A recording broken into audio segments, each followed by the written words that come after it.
live. Welcome back to 3-Point Threat. 3-Point Threat. You can tell we're fresh off the All-Star game in Indy, which was a great time. What a great time. The All-Star game was fantastic. All-Star practice was fantastic. And All-Star weekend, okay? Because it was an experience for us. Yeah, you know what I mean? So, that's what I meant. Like the whole All-Star weekend was great. Yeah. So we'll touch on that later in the podcast. That's right. Right now, I want to start off with the playoff seedings as they stand. Okay. And actually, we're at 7 right now, and we're basically just a game behind number 6 and 5, and then 2 games behind number 4. The Pacers are the 7th seed in the Eastern Conference, which is, I mean, compared to last year, we're doing fantastic. Yeah. These are great numbers. The only thing right now is only the top 6 seeds are free from having to compete in that in-season tournament. Yeah. Which, worst case scenario, for any reason that does have to happen, we have to face teams like the Bulls, Hawks, or Nets.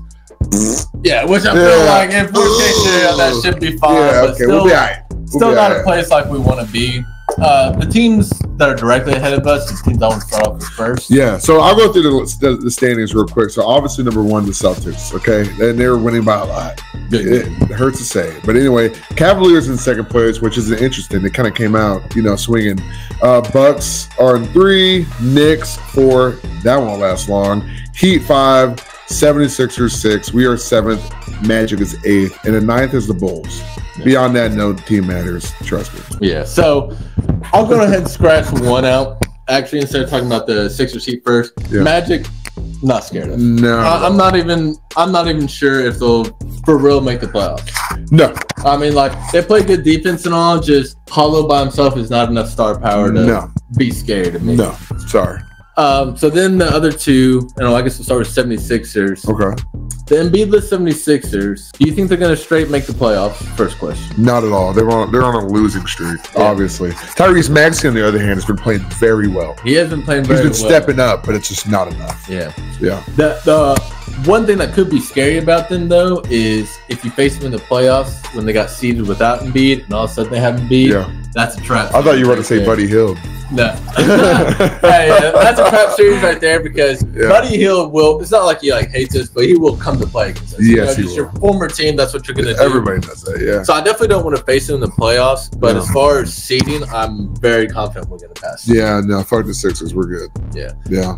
The other team is probably the hardest one to talk about, the Heat. Dude, they're a playoff team, man. Like they're a team that 100% they will pull up in the playoffs. But they're like a boring team to watch throughout the Bam or not Bam. Bam is an all-star, which honestly is an argument. You know what I mean? over so many other players. I mean, Sabonis in the West, but still there's other options. Bam is good. I wouldn't say he's much better than Turner. Yeah, I'd rather have him than Turner. Yeah. But not by a lot. It's a great point. Yeah. And then Butler is suspended or something at the moment. Like he's going through some shit. Yeah, apparently they all got in a fight. I think whatever. Yeah, he only had a 1-game suspension. Okay. Somebody on their team was a no-name, had a 3-game suspension. Are you watching a Jimmy Butler with Heat? No. No, I'm not either. I did have the little Hispanic dude. I don't know, with the stash. He's doing good. Oh yeah. That's cool. The V. Don't care, dude. Yeah. I don't live in Miami. I don't care. I don't live in Florida. Do you think we have to worry about them in the standings? Like when the last 5 games, do you think we're going to be competing with them for a spot?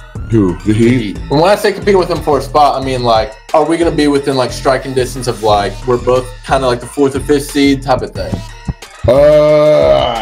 They can make a jump, man. I don't know. It's hard to count them out because they've proven that they can get all the way to literally a champion. That last 10 games, if we were only up 3, I don't feel great about that. It's funny to sum up. The last year, the Heat, they went on a championship run. Yeah.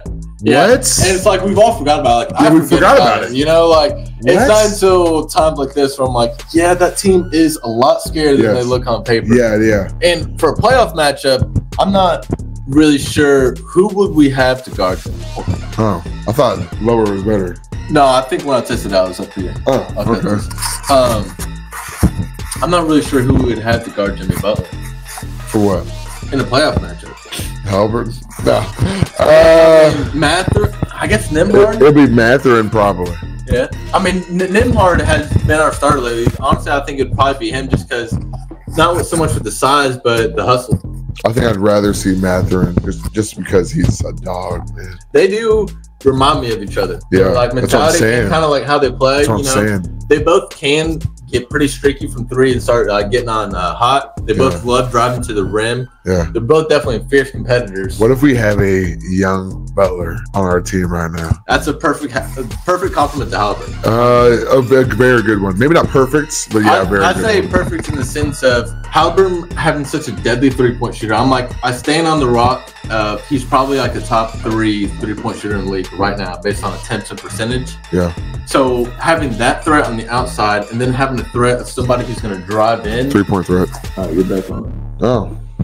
All right. But the second best option would be someone like Jimmy Butler that can drive in and still hit that 3.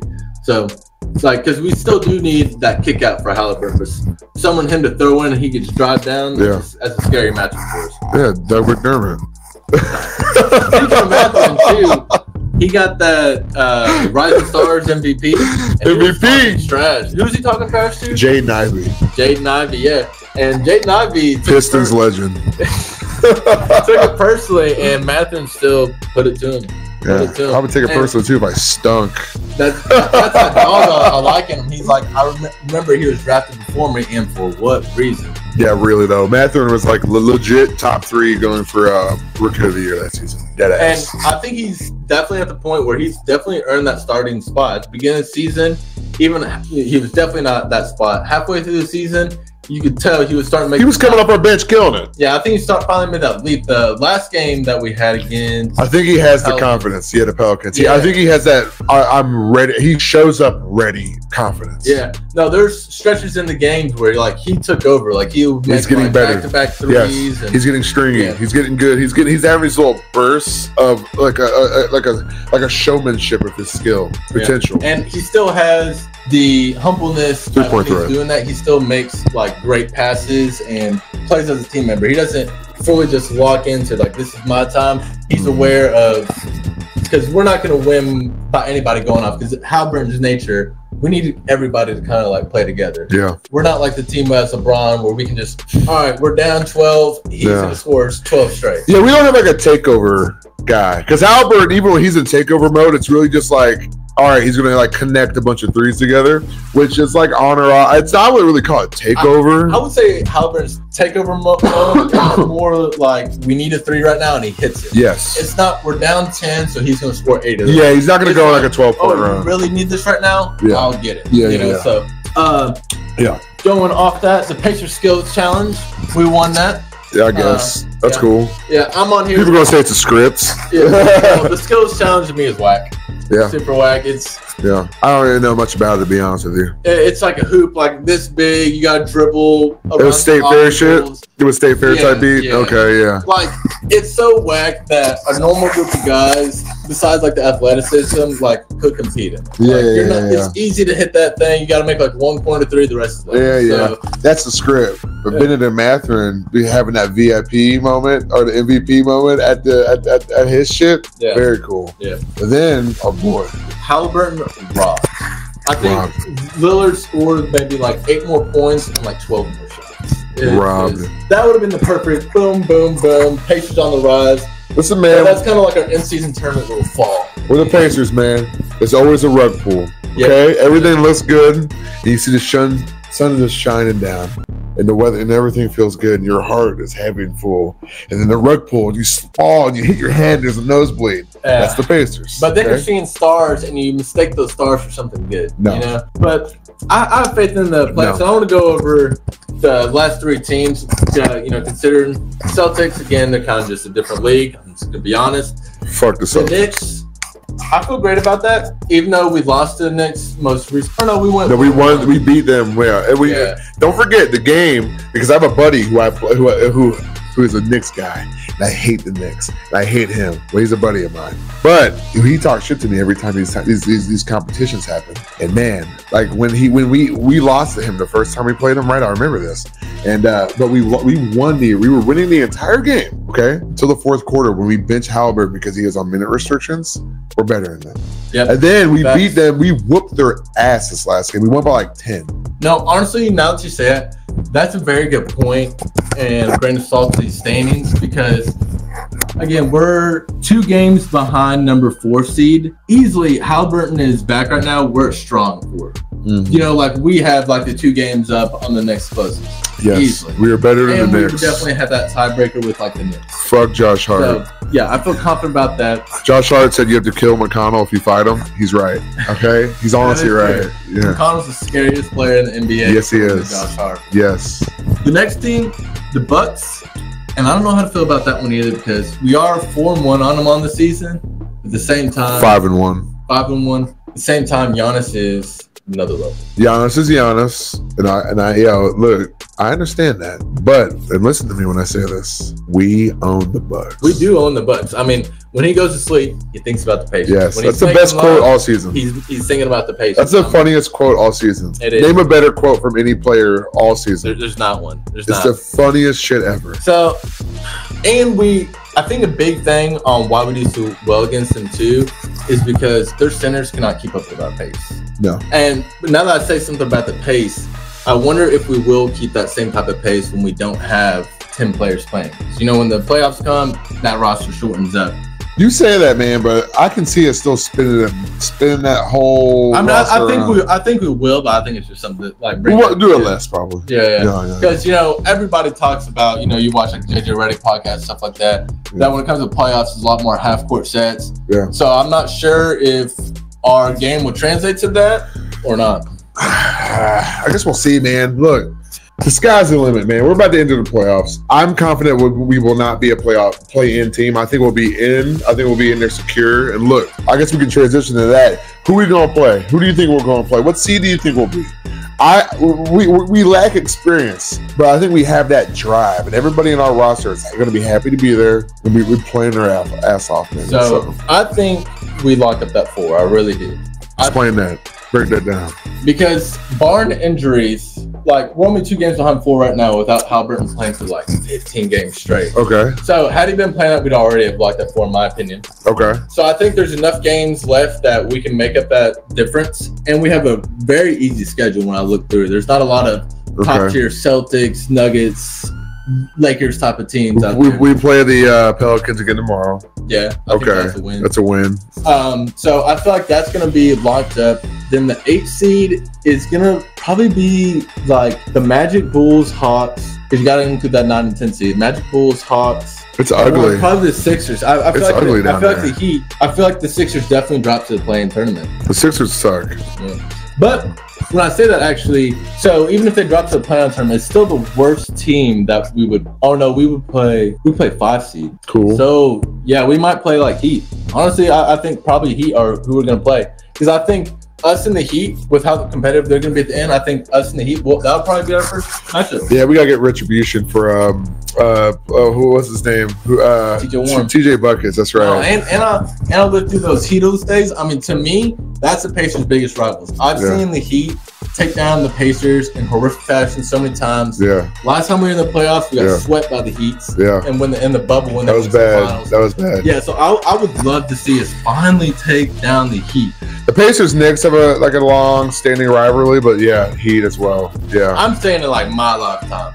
You know, like I've never seen the Pacers and Knicks play anything new. Like not even instant tournament game, nothing. You just made everybody pissed off over the age of 35, dude. That's true, but for my generation, Heat is our rivals. Sure. And I like that matchup. I think that would be a huge test. I mean, that's honestly like a second round type of test because all their experience and their confidence, their coaches, their culture, like if we can beat the Heat, the sky's honestly kind of the limit for us, really. I want to go get the Knicks. Because I want to beat them. Because I want to beat them. I don't think that. And I'm confident. We can beat the Heat, man. I mean, look, they did good last season, but are they a better or worse team? Are we a better or worse team? We're a lot better, but we didn't make the playoffs last year. Okay, we're a higher seed than them right now. We're not, but I felt like we are. So, I mean, we will end up. We were for a lot of the season. I take Halliburton over Jimmy. Even with Jimmy's playoff experience, I think Halliburton just is the better player right now. Yeah. I take Siakam over Bam. Okay. And then I take Turner over Hero. Not like 1-to-1, but in the sense of like our third best player better than their third best player. All right. Okay. You agree there? I'm not mad at that. Yeah, I think we're a better team. They have playoff experience, though. They have champion. They have conference finals. It'd definitely be a very like. By no means do I think we're gonna do a 4. I think it'd be down to a game 6 at best, probably a game 7. I can see that.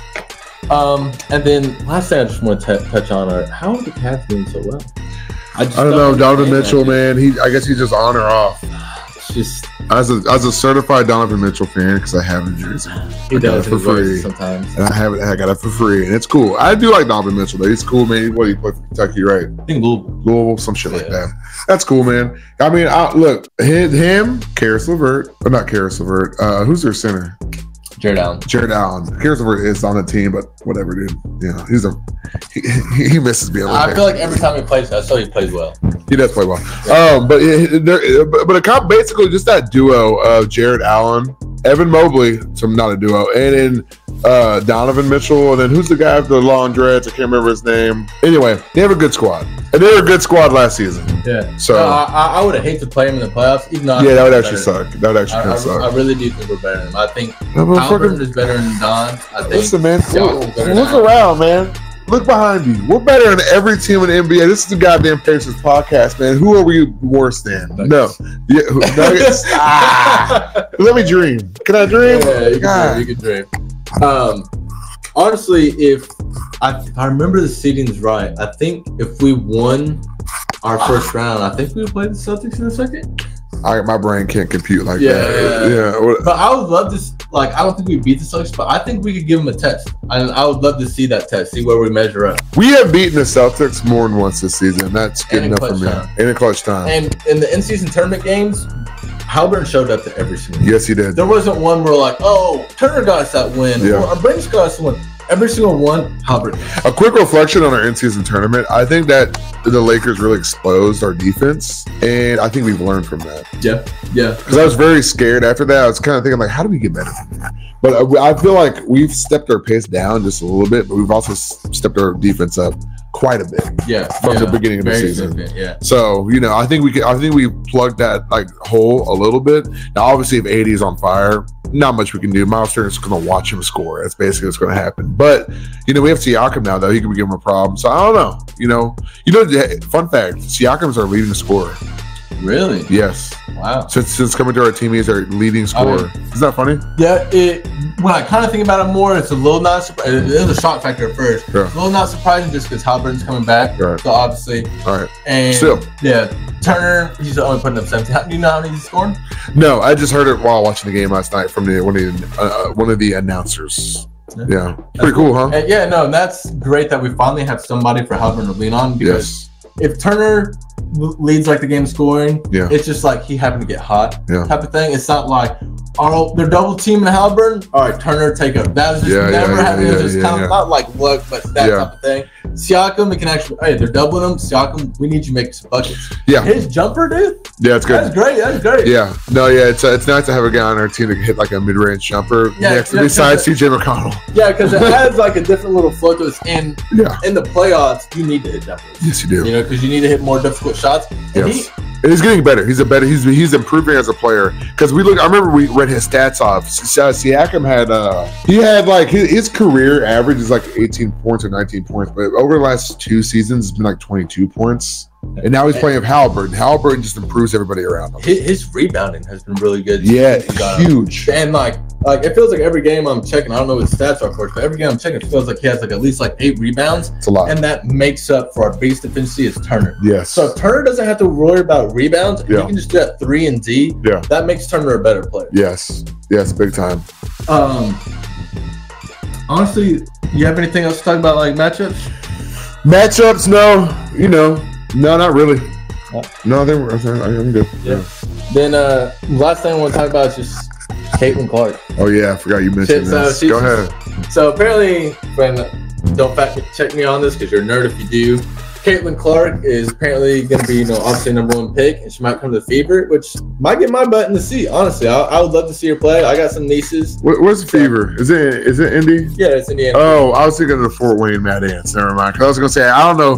Did KD could play in the Fort Wayne. If they drafted KD, I'm not going to Fort Wayne. Did you see the shot she hit that made her like the all-time leading scorer? Oh yeah, it was pretty fire. Yeah, it was a 3-point big ass. Yeah, they put that like a plaque, not like a plaque, but something on the court like where she hit it, and like that's hard. That's pretty cool. While you're playing, to have something like that on the court, like I think it's cool. I think it's very funny that like she saw all the news and all this cool shit's happening, but like.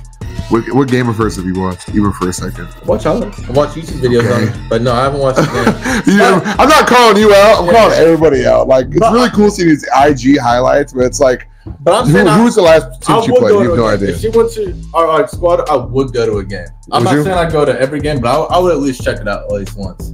Yeah, I would check it out at least once. Yeah, I think it'd be cool. It would be cool. I mean, if we got it, it'd be really cool, and I probably would check it out. But like, I don't know. How much you paying? You paying $50? I mean, bro, you can probably get like courtside for like $300. You buying Caitlin Clark courtside? I'm not saying I would, but I'm saying you can get like a great suit for like $50. I feel you. Yeah. All right, I'm not mad at it. I'm just being a little misogynist. It's okay. All right, so that's all we got. Fall 3-point threat on YouTube and Facebook. Thanks for following the ride, y'all. More content soon. We're in this little like haze right now. Expect as the playoffs arrive, more shit to come out. Our Facebook is growing, the YouTube is growing, and we started writing articles. We posted to the page too, so check us out as well. Yes, yeah. Check us out, boys.